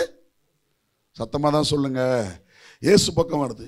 எப்படியோ கழுத குட்டியை மேனேஜ் பண்ணி பேலன்ஸ் பண்ணி அம்மாவையும் பக்கத்தில் கூட்டி வர வச்சு கொஞ்சம் உட்காரு உட்காரு அப்படின்னு சொல்லி கொஞ்சம் அசுவாசப்படுத்தி இப்ப கழுத குட்டி கொஞ்சம் சமாளிச்சு பேலன்ஸ் பண்ணி போக, சீசர்கள்லாம் சொல்றாங்க, இப்போ தாவீதின் குமாரனுக்கு ஓசன்னா ஓசன்னா ஓசன்னான்னு எல்லாம் என்ன பண்றான், முன்னட போறோம் பின்னட போறோம், எல்லாரும் பாட்டு பாடுறாங்க. பாட்டு பாடுறது மட்டும் இல்ல, ட்ரெஸ் எல்லாம் மேல இருக்கிற கோட்டை, உன்னுடைய மேலங்கி என்ன பண்ணு, கட்டி போடு, இலைகளெல்லாம் தரிச்சு போடு. டேய், பஸ்கா பண்டிகைக்கு எருசலேமுக்குள்ளதான பரபரப்பு இருக்கணும். இப்ப இங்கவே ஒரு பரபரப்பு ஸ்டார்ட் ஆயிடுச்சு. சத்தமா சொல்லுங்க, இங்கவே ஒரு பரபரப்பு ஸ்டார்ட் ஆயிடுச்சு. ஏன் தெரியுமா? எல்லாருடைய கவனத்தையும் இயேசு தன் பக்கம் இழுக்கிறார். புரியுதா நான் சொல்றது? இப்ப இந்த மேட்ரு காய்பாக்கு போயிருக்கும், அண்ணாக்கு போயிருக்கும். யோ, நீங்க எருசலேமுக்குள்ள ரொம்ப பரபரப்பா வேலை செய்றீங்க, ஆனா அங்க ஒருத்தர் ஏதோ இயேசுவான், அவரு கழுத குட்டி மேல போடுறாரு பாரு ஒரு அலப்பறை, மிரளுது கழுத குட்டி. இதை சீசர்கள்லாம் கட்டுப்படுத்தி எப்படியோ அசுவாசப்படுத்தி நடத்து வந்தா, ஜனங்கள்லாம் மேலங்கியெல்லாம் கழட்டி போட்டு, மரக்கிளைகளெல்லாம் தரிச்சு போட்டு, சின்ன பிள்ளைங்க முன்னடப்போர் பின்னடப்போர் எல்லாம் தாவீதின் மைந்தனுக்கு ஓசன்னா, எங்களை ரட்சியுங்க, காப்பாத்துங்க ராஜா அப்படின்னு சொல்றாங்க. நீங்க இங்க அக்கறையே இல்லாம பண்டிகை வேலையை பார்த்துட்டு இருக்கிறீங்களே அப்படின்னு யாருக்கு நியூஸ் போயிருக்கும்? சத்தமா தான் சொல்லுங்களேன். காய்பாவுக்கு, அண்ணாவுக்கு, பிரதான ஆசாரியர்களுக்கு செய்தி போகுது. இப்போ பிரதான ஆசாரியன், காய்பா, அண்ணா, இவங்கெல்லாம் எதுல பிஸியா இருக்கிறாங்கன்னு சொன்னேன் நான். வர வெள்ளிக்கிழமை பஸ்கா பண்டிகை, அது முக்கியமான பண்டிகை, அதை வச்சுதான் மற்ற பண்டிகைலாம் பேஸ் பண்ணியிருக்குது. அதுல முழு கவனம் செலுத்தணும், அது ரொம்ப முக்கியம்னு அதுல கவனமா இருக்கிறான். இப்ப இந்த செய்தி அண்ணாவின் வீடு வரை, காய்பாவின் வீடு வரை போய் சேர வேண்டும் என்பதற்காக he is creating a big scene even while entering into Jerusalem. எருசலேமுக்குள்ள அவர் பிரவேசிக்கும் பொழுதே எல்லாருடைய பார்வையும் எல்லாருடைய கவனமும் யார் பக்கம் ஈர்க்கப்பட வேண்டும்? இப்ப நான் ஏற்கனவே சொன்னேன்ல, உலகம் எங்கிலும் இருக்கிற யூதன் எருசலேமுக்குள்ள வருவான் இன்னைக்கு. கரெக்டா? எல்லாரும் மாதிரி இயேசு வந்தா ஒரு விஷயம் கிடையாது. இவர் தான் பஸ்காவாய் மரிக்கவே போகிறார், இவர் தான் பஸ்காவாக மரிக்க வேண்டும். அதனால ஆடை விட்டுட்டு என்ன தேடுங்கடா அப்படின்னு சொல்லி, பஸ்கா ஆடு நான் தான், என் பக்கம் உங்க கவனம் வரட்டும்னு சொல்லி எல்லாருடைய கவனமும் ஈர்க்கத்தக்கதாய் இயேசு கழுதை குட்டியை கொண்டு வர சொல்லி கழுதை குட்டியிலே பவனி வந்து எல்லாரும் ஆர்ப்பரிக்க, எல்லாரும் மேல் அங்கிகளை கிளட்டி போட, இப்படி ராஜரீக பவனியாக அவர் எருசலேமுக்குள்ள வர்றதை நாம் என்ன பண்ண முடியும், பார்க்க முடியும். இது வந்து என்ன வசனம் வேற இருக்குதுன்னா, நீங்கள் மத்தேயு 21ஆம் அதிகாரத்தில் 9ஆம் வசனம் வர. இப்போ என் கூட சேர்ந்து 10ஆம் வசனம் வாசிங்க பார்ப்போம். அவர் எருசலேமுக்குள் பிரவேசிக்கையில் நகரத்தார் யாவரும் ஆச்சரியப்பட்டு இவர் யார் என்று. இப்போ நான் சொன்னது உங்களுக்கு புரிஞ்சுதா? நான் சொன்னது உங்களுக்கு புரிஞ்சுதா? சும்மா வந்திருந்தார்னா நகரத்தார், இப்ப எருசலேம் நகரத்துக்கே நியூஸ் போயிருச்சு, முக்கியமான ஒருத்தர் வராராம். சும்மா 12 சீசர்களோட வந்திருந்தா இந்த வசனம் இங்க போடப்பட்டு இருக்கவே இருக்காது. புரியுதுங்களா? சோ எல்லாரும் ஈர்க்கப்பட வேண்டும், எல்லாராலும் கவனிக்கப்பட வேண்டும், எல்லாரும் இவர் பக்கம் திரும்பி இவரை கொல்லணும். இப்போ 10ஆம் வசனம், அவர் எருசலேமுக்குள் பிரவேசிக்கையில் நகரத்தார் யாவரும் ஆச்சரியப்பட்டு. ஏன் ஆச்சரியப்படுறாங்க சொல்லுங்க? ஏன் ஆச்சரியப்படுறாங்க? ஏன் ஆச்சரியப்படுறாங்க? இவரு எல்லாரும் வரா மாதிரி வரல, ரொம்ப வித்தியாசமா உள்ள வந்துட்டு இருக்கிறாரு. கழுத குட்டி வேற, அது ஒரு பக்கம் மிரல, கூட ஒரு தாய் கழுத வேற, அதுக்கு பின்னால சீசர்கள் வேற, அதுக்கு பின்னால ஒரு பெருந்திரள் கூட்டம் வேற. இவங்கெல்லாம் வேற மேலங்கிய கலட்டி போட்டு அங்க இருந்து வர வர மரக்கிளைய தரிச்சு போட்டு தாவீதின் மைந்தனுக்கு ஓசன்னா ஓசன்னான்னு சொல்லி பாடிட்டு வராங்க. இப்ப எருசலேமுக்குள்ளுக்கு வந்தோன்னே யாரா இவரு வித்தியாசமா உள்ள வராரு, எல்லாரும் பண்டிகைக்கு வர நேரத்தில் இவர் மட்டும் வேற மாதிரி வராரு. எல்லாரும் கேட்க ஆரம்பிச்சிட்டாங்க, இவர் யார்? விசாரித்தார்கள். 11ஆம் வசனம் பாருங்க. மற்றவங்க எல்லாம் சொல்ல ஆரம்பிச்சிட்டாங்க. அதற்கு ஜனங்கள், இவர் கலிலேயாவில் உள்ள நாசரேத்தில் இருந்து வந்த தீர்க்கதரிசியாகிய, கொஞ்சம் எருசலேம் நகரத்திற்கு இப்ப இவர் பிக் நியூஸா மாறிட்டார். ஆச்சா இல்லையா? புரிஞ்சுதா புரியலையா நான் சொல்றது? எல்லாரும் மாறி, இங்க நாசரேத்திலிருந்து கலிலேயாவிலிருந்து எவ்வளவோ பேர் வந்திருப்பான் பண்டிகைக்கு. இப்ப அவங்கெல்லாம் மறக்கப்பட்டு இவர் நினைவுபடுத்தப்படுகிற அளவுக்கு இந்த பவனி இவரை கொண்டு வந்து நிறுத்தியது. எல்லாரும் கேட்கிற அளவுக்கு யார் இவர், யார் இவர், யார் இவர். இப்ப ஆட்டோமேட்டிக்கா ஒரு பட்டணத்துல முக்கியமான செய்தி ரொம்ப ஹாட்டா போகுதுன்னா கவர்மெண்ட் ஹையர் அபிஷியல்ஸ்க்கு தெரியுமா தெரியாதா? சொல்லுங்க, தெரியுமா தெரியாதா? ஆட்டோமேட்டிக்கா அண்ணாவுக்கு, காய்பாவுக்கு, பிரதான ஆசாரியனுக்கு நியூஸ் போயிருச்சு. அவங்க எல்லாம் இப்ப ஆனா ஆலயத்துல பிஸி. என்ன பிஸி? பஸ்காட பலி செலுத்தணும் வர வெள்ளிக்கிழமை, அதுல பிஸி.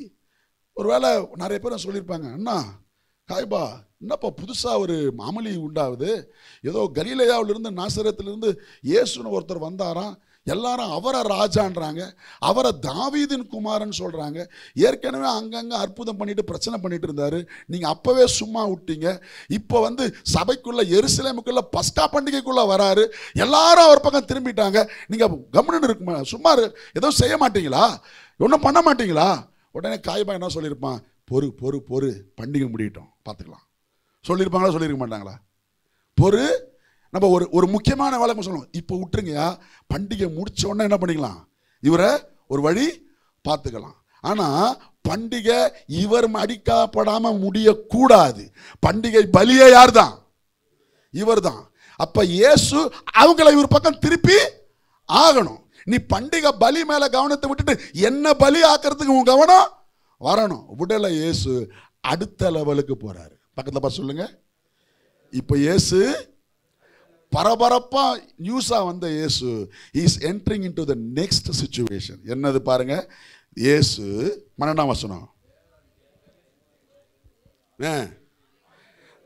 இயேசு தேவாலயத்தில் பிரவேசித்து ஆலயத்திலே விற்கிறவர்களும் கொள்ளுகிறவர்களும் ஆகிய யாவரையும் வெளியே துரத்தி காசுக்காரருடைய பலகைகளையும் புறா விற்கிறவர்களின் ஆசனங்களையும் கவிழ்த்து என்னுடைய வீடு ஜெப வீடு எனப்படும் என்று எழுதியிருக்கிறது, நீங்களோ அதை கல்லர் குகையாக்கினீர்கள் என்றார். ஏற்கனவே அவருடைய பவனிலேயே முழு ஊர் இவர் பக்கம் திரும்பிடுச்சு. வந்தவர் நேரம் ஆலயத்துக்கு வந்து ஆமேன் ஸ்தோத்திரம் அல்லேலூயான ஆராதனை பண்ணுவாருன்னு பார்த்தா வந்தாரு, தூக்கி அடிச்சாரு. சொல்லுங்க, என்ன பண்ணாரு? எதை போடுங்க, என்ன வாசிங்க பார்ப்போம். என்ன எதை தூக்கி அடிச்சாரு? விற்கிறவர்களையும் கொள்ளுகிறவர்களும் ஆகிய யாவரையும் வெளியே ஓடு ஓடு ஓடு. எல்லாரும் ஆலயத்துக்கு வர்றதே வாங்கி பலி செலுத்ததான்.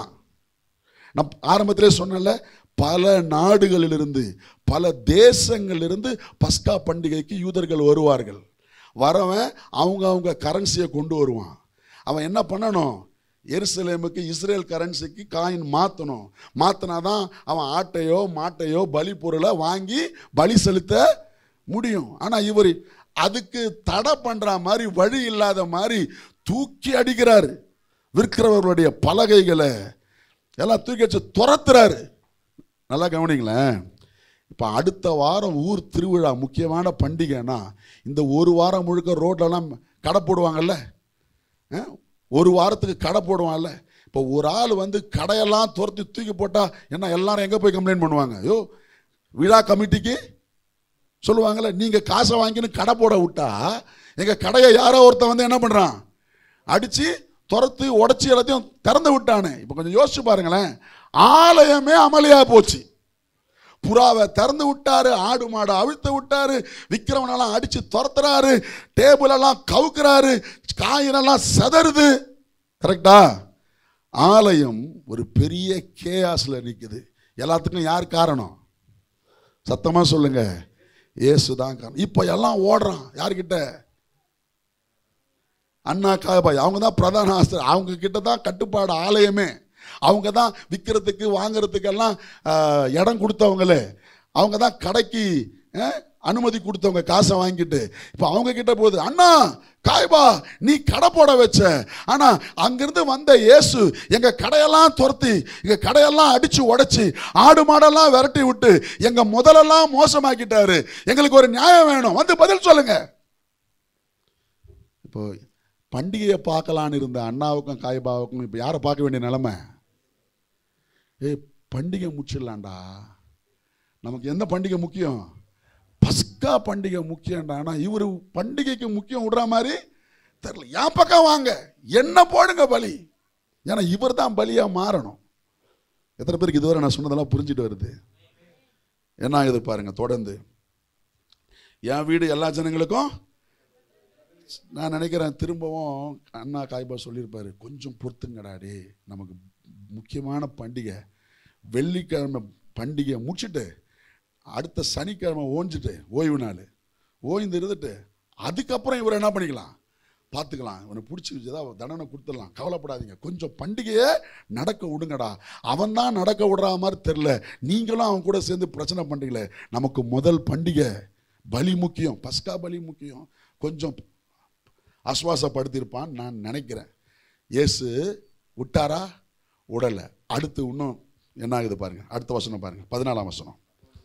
அப்பொழுது குருடரும் சப்பானிகளும் தேவாலயத்தில் அவர்களிடத்தில் வந்தார்கள், அவர்களை சொஸ்தமாக்கி. குருடரோ சப்பானிகளும் தேவாலயத்துக்குள்ள வரலாமா? இப்போ நம்ம சர்ச்சுக்கு வரலாங்க. இப்போ நம்ம எங்கே இருக்கிறோம் ஏற்கனவே சொன்னேன். நம்மளாம் டைம் ட்ராவல் பண்ணி எங்கே போயிருக்கிறோம்? 2025 வருஷத்துக்கு முன்னால் இப்போ எருசலேமில் உட்காந்துக்கிறோம். எருசலேம் ஆலயத்தில் இதெல்லாம் நம்ம பார்த்துட்டு இருக்கிறோம். கவனிக்கிறீங்களா? புரியுதில்ல? இந்த நம்ம இருக்கிற இப்போ அந்த எருசலேம் தேவாலயத்தில் யார் வரக்கூடாது? குருடர்களுக்கு, சப்பானிகளுக்கு, அங்கவினர்களுக்கு இடம் கிடையாது. ஆனால் வந்துட்டான். வந்தவனை ஒரு யூதன் விரட்டணும், ஏய் வராத வராதன்னு. ஆனால் இயேசு வந்தவனெல்லாம் சுகமடைவாயாக சுகமடைவாயாக. இது பிரச்சனை பண்ற மாதிரி இல்லை. புரியுதா? வரக்கூடாதவன் சபைக்குள்ள வந்துட்டான், வரக்கூடாதவன் ஆலயத்துக்குள்ள வந்துட்டான்.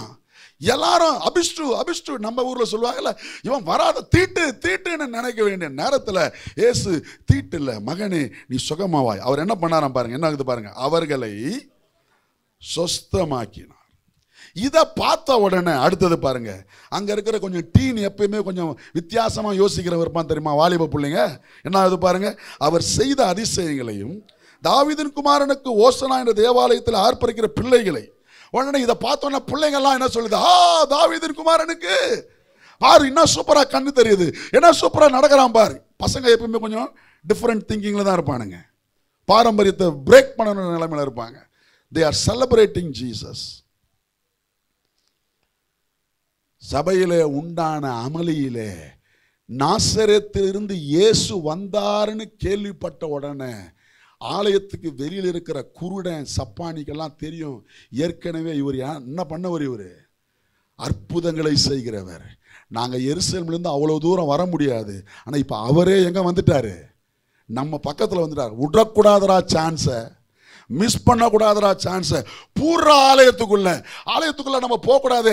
இப்போ இருக்கிற பிரச்சனையில் ஆடு பக்கம் ஒரு பக்கம் பறக்குது, மாடு ஒரு பக்கம் ஓடுது, புறா ஒரு பக்கம் பறக்குது, டேபிள் எல்லாம் கவுது கிடக்குது, காசெல்லாம் செதறி கிடக்குது, அவன் இங்கே அங்கே ஓடுறான், எவன் நம்மளை கவனிக்க போறான், போயேசுக்கிட்ட இதுதான் சான்ஸ், சுகமாய் வந்துருவோம் அப்படின்னு குருடரும் சப்பானியும் இழுத்துக்கின்னு பறிச்சுக்கின்னு எப்படியோ யார்கிட்ட போயிட்டாங்க. இயேசு ஏன்டா சபைக்குள்ள வந்தீங்கன்னு கேட்கல, சுகமாவாயாகன்னு சொஸ்தமாக்கி அனுப்பிச்சிட்டார். இப்போ இந்த மேட்ரு அண்ணா காய்பாக்கு போயிருக்குமா, போயிருக்காதா? விடுவான்னு பார்த்தா இவன் என்ன பண்ண மாட்டான், விட மாட்டானே. இப்போ நான் பஸ்கா பலியை பார்க்கறதா இல்லை இவனை பலி போடுறதா? சூடு ஏறுது யாருக்கு? பிரதான ஆசாரியர்களுக்கு. அண்ணா இதுதான் இயேசுவுக்கு வேணும் சொல்லுங்க, இதுதான். ஏன் தெரியுமா, பஸ்கா ஆடு இல்லப்பா, நான் தான் பஸ்கா ஆடு. நீ அந்த ஆட்டுக்கு தேடாத, என்ன தேடு, என்ன போடுறதுக்கு வழியை பாரு. ஏன்னா நான் பஸ்கா ஆடாக மரிக்க போகிறேன். அதுவும் எப்படிப்பட்ட மரணம் வரணும், கொடூர மரணம் வேணும். யூதர்கள் முறைப்படி கல்லெறிஞ்சு செத்தா கொடூர மரணம் வராது, அல்லது வாளால் அறுப்புண்டு செத்தா கொடூர மரணம் வராது. சிலுவையில் மரத்தில் தொங்கப்பட்டவன் சபிக்கப்பட்டவன் என்று எழுதியிருக்கிறபடி சிலுவையில் மறிக்கணும். அதுக்கு ரோமர்களுடைய காரியமாக வேணும். இதெல்லாம் இயேசு பிளான் பண்ணி போடுறாரு. மத்தேயு 21ஆம் அதிகாரம் இயேசு கிறிஸ்துவினுடைய எருசலேம் பவனி எல்லாமே Jesus planned it very well so that he can die as a Passover lamb. அல்லேலூயா. இதெல்லாம் இயேசு செய்யலனா அந்த வெள்ளிக்கிழமை இயேசு செத்திருக்கவே முடியாது. அவன் கவனம் பண்டிகையில் முடிச்சிருக்கோம், வேற நாள் பார்த்துருப்பான். அப்படி வேற நாள் செத்தா இயேசு பஸ்கா பலியாக மாற முடியாது. பிதாவினுடைய திட்டம் நிறைவேற போகுது. Jesus volunteered himself. தானாக முன் வந்து தானாகவே காரியங்களை ஏற்படுத்தி என்னை பஸ்காவாக பலியிடுங்கள், என்னை பஸ்காவாக பலியிடுங்கள். அதுக்கு நான் உன்னை எவ்வளவு வெறியேற்ற முடியுமோ வெறியேற்றுறேன், அதுக்கு நான் உன்னை எவ்வளவு டிஸ்டர்ப் பண்ண முடியுமோ. தொடர்ந்து பாருங்களேன், இயேசு டிஸ்டர்ப் பண்ணிக்கிட்டே இருக்கிறாரு. நீங்க வாசிச்சு பாருங்க. இந்த கண்ணோட்டத்தில் இதுவரை படிச்சீங்களா எனக்கு தெரியல, தொடர்ந்து படிச்சு பாருங்க. உடனே என்ன ஆகுது பாருங்க, என்னாச்சு பாருங்க. அதே 5ஆம் வசனத்தை கடைசி பகுதி, பிரதான ஆசாரியரும் வேத பாரகரும், பார்த்துட்டீங்களா? 15ஆம் வசனம், சாரி 15ஆம் வசனத்தை கடைசி பகுதி வாசிங்க. பிரதான ஆசாரியரும் வேத பாரகரும் கண்டு வந்துருச்சா கோவம்? இயேசுக்கு இதுதான் வேணும். வந்துருச்சா கோவம்? இதுதான் எனக்கு வேணும். உனக்கு என் மேல இப்ப என்ன வரணும்? கோவம் வரணும். பஸ்கா ஆட்ட இல்லை, என்ன நீ பலி போடணும். அதுக்கு தான் நான் இவ்வளோ தூரம் வழி என்ன பண்ணிட்டு இருக்கிறேன். கோபம் அடைந்து அதுக்கப்புறம் என்ன பண்ணாரு பாருங்க. திரும்பவும் நீங்கள் நமக்கு நேரில் இருந்தாலும் நான் வேகாமல் போகிறேன். 23ஆம் வசனம் பாருங்க. 23ஆம் வசனம் பாருங்க. அவர் தேவாலயத்தில் வந்து உபதேசம் பண்ணுகையில் பிரதான ஆசாரியரும் ஜனத்தின் மூப்பரும் அவரிடத்தில் வந்து, நீர் எந்த அதிகாரத்தில் இவ்வளவு அலப்பறை பண்றியே, என்ன அதிகாரம்? சும்மா வராம கழுத குட்டி மேல பவனி வந்து எல்லாரையும் மேல் வஸ்திரத்தை கழட்டி போட வச்சு எருசலேமுக்குள்ள எத்தனையோ லட்சக்கணக்கானவன் வந்தான். ஆனா நீ வந்தது வித்தியாசம், எல்லாரையும் டிஸ்டர்ப் பண்ணிட்டு உள்ள வந்த. கரெக்டா? வந்தமா, பலி செலுத்தினமா, பஸ்கா கொண்டாடினமா, போனோமா இல்லாம நீ பிரச்சனை பண்றதுக்குன்னே வந்த மாதிரி இருந்தது. அது முட்டையா நேரா ஆலயத்துக்குள்ள வந்து விக்கிரமனுடைய காசுக்காரன் டேபிள் எல்லாம் கவுத்து போட்டு ஆடு மாடெல்லாம் தரத்தி விட்டு விக்கிரமனை வாங்குறவனெல்லாம் சதற விட்டு அதோட நிறுத்தினையா உள்ள வந்த குஷ்டரோகிகளையும் உள்ள வந்த குருடரையும் சப்பானியரையும் சுகமாக்கி பிரச்சனைக்கு மேல பிரச்சனை பண்ணிட்டு இருக்கிற, டிஸ்டர்ப் மேல டிஸ்டர்ப் பண்ற. நீ பண்டிகையை கெடுக்கிறதுக்குனே வந்திருக்கிற. ஏன்னா அவனுக்கு எது முக்கியம் சொல்லுங்க? ஆசாரியனுக்கு, பிரதான ஆசாரியனுக்கு, அண்ணா காய்பா இஸ்ரவேல் ஜன அனைத்துக்கும் எது முக்கியம்? வர வெள்ளிக்கிழமை பஸ்கா பண்டிகை முக்கியம். ஆனா நீ வந்ததை பார்த்தா பஸ்கா பண்டிகை கொண்டாட வந்த மாதிரி தெரியல, பஸ்கா பண்டிகையை கெடுக்க வந்த மாதிரியே இருக்குது. கரெக்டா? கேட்கிறான் கேள்வி, நீ எந்த அதிகாரத்துல வாசிங்களா? அவரிடத்தில் வந்து நீர் எந்த அதிகாரத்தினால் இவைகளை செய்கிறீர்? இந்த அதிகாரத்தை உமக்கு கொடுத்தவன் பதில் சொல்லணுமா இல்லையா? சொல்லுங்க. இயேசு எடக்கு முடக்கா ஒரு கேள்வியை கேட்டு வந்தவனை இன்னும் கோபப்படுத்தி விட்டார். என்ன கேள்வி கேட்கிறாரு பாருங்க. இயேசு பிரயத்திரமாக, நானும் உங்களிடத்தில் ஒரு காரியத்தை, கேள்வி கேட்டா பதில் சொல்லணும். கேள்விக்கு ஒரு கேள்வி எதுங்க சொல்லுங்க? கேள்விக்கு ஏற்கனவே கோபமாகறான். இப்ப கேள்விக்கு ஒரு கேள்வி கேட்டா சிரிக்கவா செய்வான்? சொல்லுங்க. கடுப்பை இன்னும் ஏத்துறாமயிலான்ற மாதிரி இருக்குதுங்க. பாருங்க, இயேசு பிரதித்திரமாக, நானும் உங்களிடத்தில் ஒரு காரியத்தை கேட்கிறேன், அதை எனக்கு சொல்லுவீர்களானால் நானும் இன்ன அதிகாரத்தினால் இவைகளை செய்கிறேன் உனக்கு சொல்லுகிறேன். யோவான் கொடுத்த ஸ்நானம் மனுஷனால் உண்டாயிட்ட. எங்க முன்ன பிரச்சனையை கொண்டு வந்து எங்கடா கேட்கிற? இப்ப நான் யாருக்கு பதில் சொல்றதுடா? உனக்கு சொல்லுவேனா இல்ல ஜனங்களுக்கு சொல்லுவேனா? ஜனங்கள்லாம் கூட நிக்குது. இது தேவனால உண்டாச்சுன்னா ஏன் கொண்டீங்கன்னு கேட்பான், மனுஷனால உண்டாச்சுன்னா எல்லாம் எங்களை எதிர்ப்பான். வம்புல மாட்டே விட்டானே. இன்னும் இயேசு பிரச்சனையை அதிகமாக்கி விட்டார். 32ஆம் வசனம் வாசிங்களேன் தொடர்ந்து. இதோட உடல இயேசு திரும்ப திரும்ப திரும்ப திரும்ப அவங்களை இன்ட்யூஸ் பண்ணிக்கிட்டே இருக்கிறாரு. 32ஆம் வசனம் பாருங்க. ஏனென்றால் யோவான், இதெல்லாம் நமக்கு நேரம் இல்லை, நேரம் இருந்தால் ஃபுல்லாகவே வாசிக்கலாம். நான் ஜம்ப் பண்ணிட்டு போகிறேன் நமக்கு டைம் நிமித்தமாக. வாசிங்க. ஏனென்றால் யோவான் நீதி மார்க்கமாக உங்களிடத்தில் வந்திருந்தோம், நீங்கள் அவனை விசுவாசிக்கவில்லை, ஆயக்காரரும் வேசிகளும் அவனை விசுவாசித்தார்கள், அதை நீங்கள் கண்டும் அவனை விசுவாசிக்கும்படியாக பின்பாகிலும் மனஸ்தாபப்படவில்லை. இப்ப என்ன சொல்றாரு? ஆசாரியன் நீ வேஸ்ட், ஆயக்காரனும் வேசியம் பெஸ்ட்ன்றாரு. கரெக்டா? கரெக்டா? இப்ப என்ன சொல்றாரு? டேய், நீங்க மத குருமார்கள், நீங்க சரியில்லை.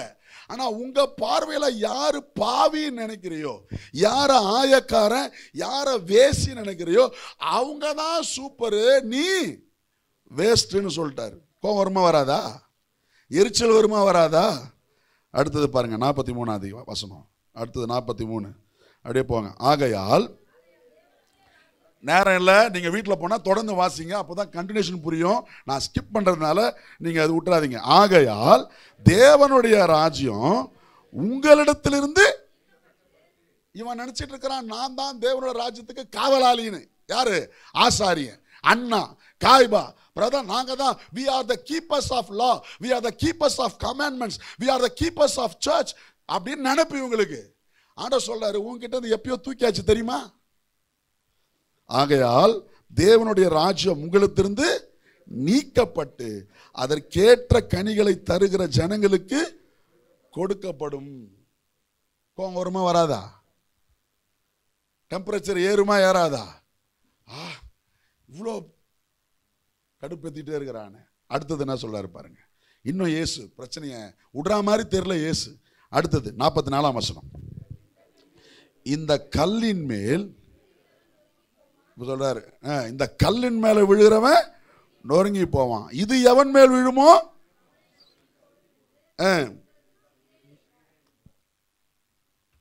46ஆம் வசனம் பாருங்க. அவரை பிடிக்க இப்ப இயேசு நினைச்சது நடந்துச்சே நடக்கலையா? அமைதியா வந்திருந்தாருன்னு வச்சுங்களேன், பிடிக்க வகை தேடி இருப்பாங்க. சொல்லுங்க. ஏன்னா இன்னைக்கு உலகமெங்கிலும் இருக்கிற எல்லாரும் எருசலேமுக்குள்ள வருவாங்க. அப்ப அதுல இயேசுவும் ஒருத்தரா, சீசர்களும் ஒருத்தரா, ஒரு சின்ன கிரௌடோட வந்துட்டு போயிருப்பாரு. ஆனா இயேசுவுக்கு அதுல இது நான் பஸ்காவாக மரிக்கிற வெள்ளிக்கிழமை, வர வெள்ளிக்கிழமை. அதுக்கு எல்லாரும் பஸ்கா ஆட்டை தேடுற நாள் இது. ஆக்சுவலா நிசான் மாதம் 10ஆம் நாள் ஆடை தேடுகிற நாள். இந்த இன்னைக்கு ஒரு ஆடை தேர்ந்தெடுத்து வெள்ளிக்கிழமை வெட்டுவாங்க.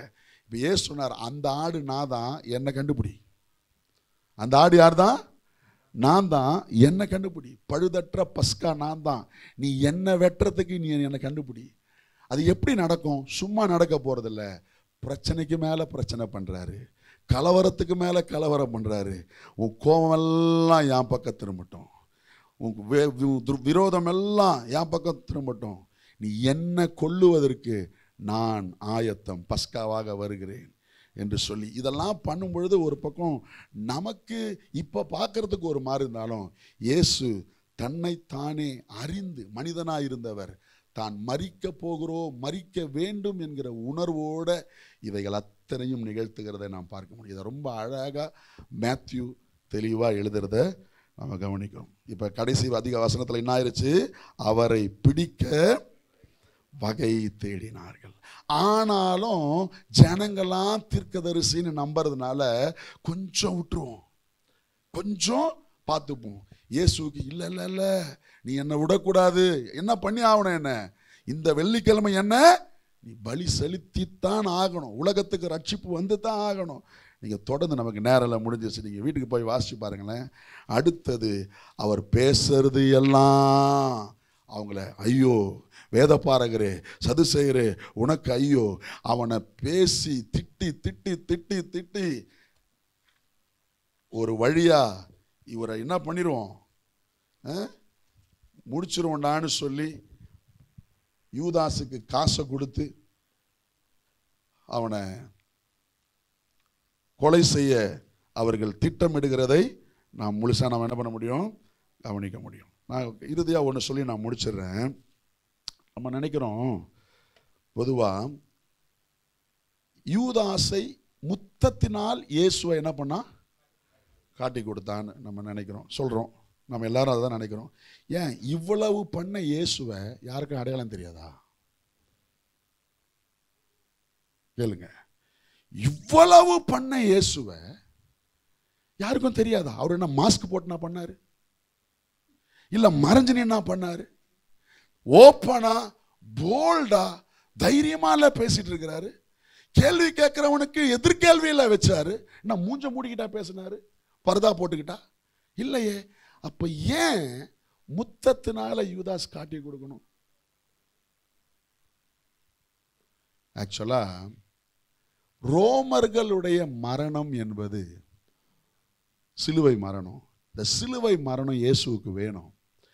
சிலுவை மரணத்திற்கு ரோமர்களுடைய லால ஒன்று, யார் ஒருவன் சிலுவையில் அடிக்கப்பட வேண்டுமோ அல்லது இந்த மரண தண்டனைக்கு உட்படுத்தப்பட வேண்டுமோ அவனோடு இருந்தவன் அவனுக்கு எதிராய் சாட்சி சொல்ல வேண்டும். அப்பதான் சிலுவையில் மரிக்க ரோமர்கள் ஒப்புக்கொள்ளுவார்கள். புரியுதுங்களா? இயேசுக்கு என்ன மரணம் தான் வேணும்? கடைசி சொட்டு ரத்தம் வர சிந்தப்படணும், கொடூர மரணம் வேணும். அது சிலுவை மரணம் தான்.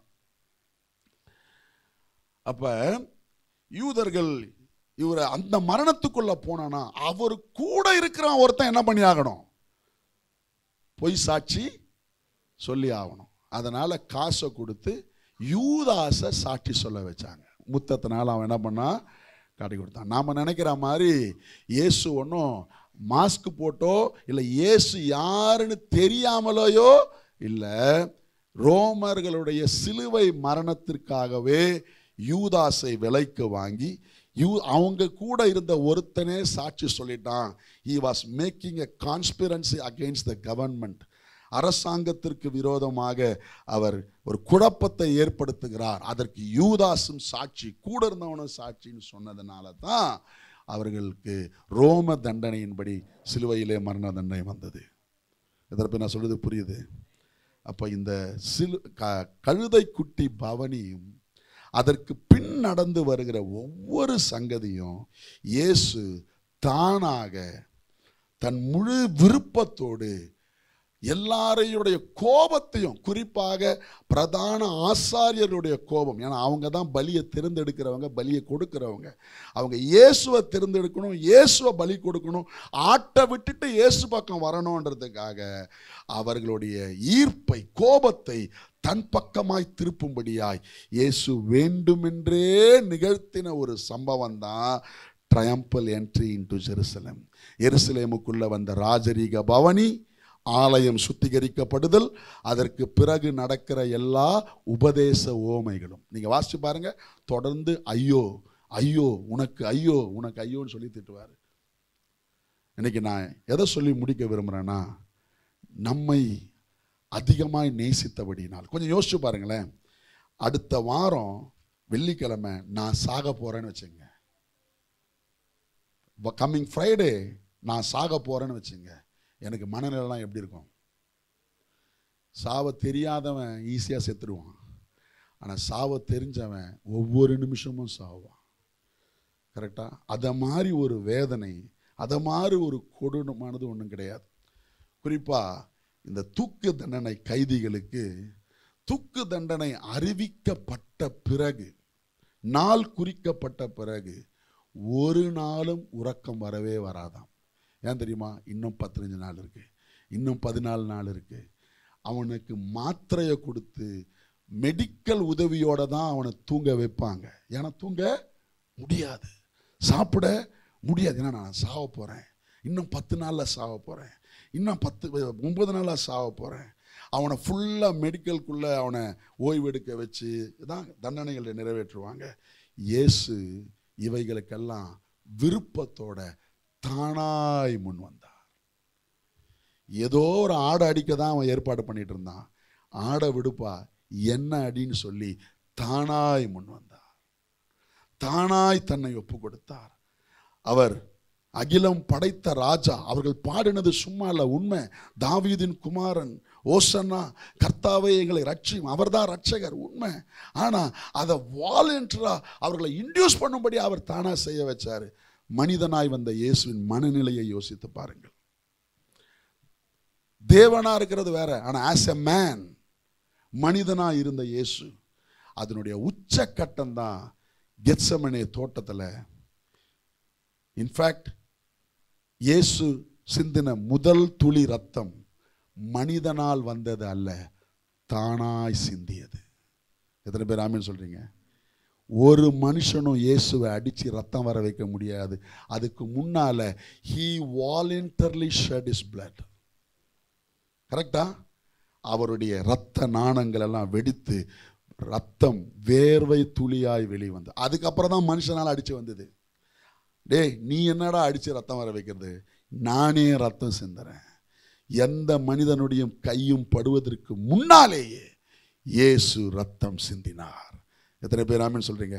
how great he is, how great he is. இதெல்லாம் என்ன தெரியுமா? நம் மீது வைத்த அன்பு, நம்ம மேல வச்ச அன்பு. நாம ரட்சிக்கப்படணும், நாம அவருடைய பிள்ளைகளாக மாறணும், நாம அவருக்குரியவர்களாய் மாற வேண்டும் என்பதற்காக அவர் பலியாய் தன்னை ஒப்பு கொடுத்தார். இருக்கிறத அப்படியே கண்களை மூடலாமா?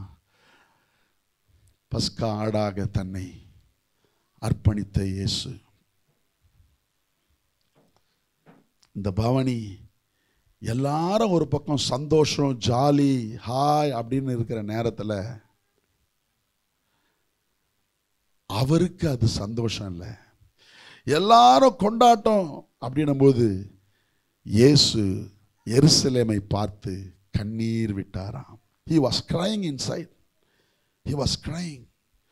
உள்ளுக்குள்ள இயேசு அழுகிறார். ஐயோ, எத்தனை முறை உனக்கு வாய்ப்பை கொடுத்தேன், கோழி தன் குஞ்சுகளை சேர்த்துக் கொள்வது போல எத்தனை முறை உன்னை சேர்த்துக்கொள்ள மனதாயிருந்தேன், நீயோ மனதில்லாமல் போனாயே என்று கர்த்தர் பட்டணத்திற்காய் கண்ணீர் வடித்தார். இன்றைக்கு அந்த இயேசு நமக்காய் கண்ணீர் வடிக்கிறார், நம்மை நேசிக்கிறார். எங்களை வாழ வைக்க வெண்கல சர்பமானி எங்களை வாழ வைக்க சிலுவையில் தொங்கி நீ நோக்கி பார்த்ததினா பிழைத்து கொண்டோமையா.